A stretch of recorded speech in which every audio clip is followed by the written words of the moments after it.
Қайырлы күн, қымбатты достар. Бүгін біз сіздермен өте оңай жасалатын, өте дәмді салат, снежок салатын жасаймыз.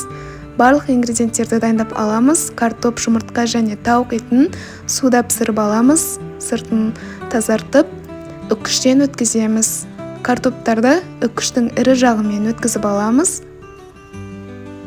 Бұл бізде ең астыңғы қабат.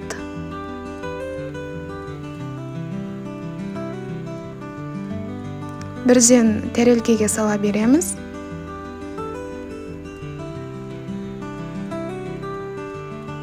Осылай тегістеп шығамыз. Кішкене тұз сеуіп жібереміз.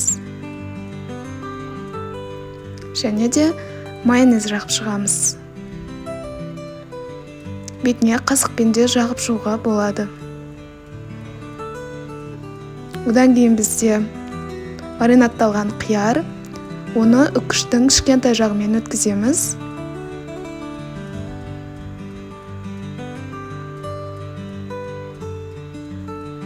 Бірден осы екінші қабат қылып сала беретін боламыз. Суын ағызбауға болады. Себебі бізде астында картоп болғандықтан, бұның шырыны картопқа сіңіп, дәмі өте шырынды, керемет болып тұрады. Және майонез қойып шығамыз.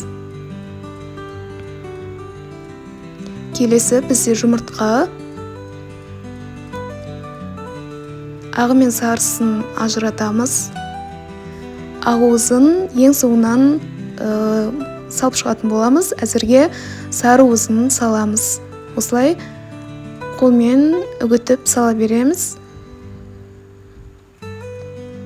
Кішкене тұз себеміз және майонез.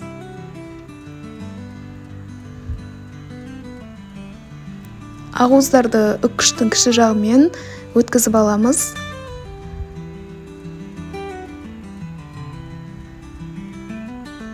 Әзірге қоя тұрамыз. Енді бізде тауық еті, бұл суға піскен алдын ала, осылай қолмен ұсақтап шығамыз. Турауға да болады. Сонымен қатар кептірілген немесе қуырылған тауық еті де жарайды. Осылай ұсақтап алып, үстіне салып шығамыз. Барлығы дәл осы кезекпен жалғасады. Кішкене тұз себеміз және майонез.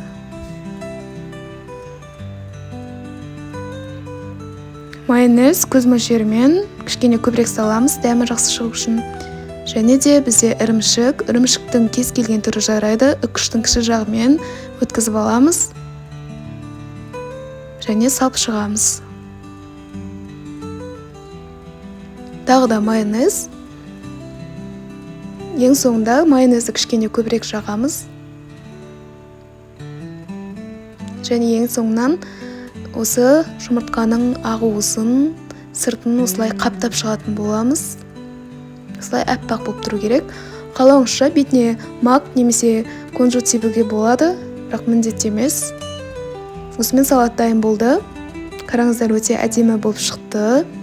Өте оңай жасалады. Кішкене тоңазытқышқа салып алуға болады.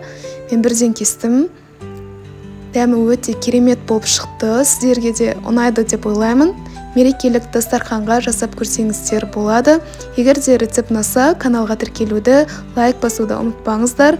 Келесі рецептерде кездескенше қош сау болыңыздар.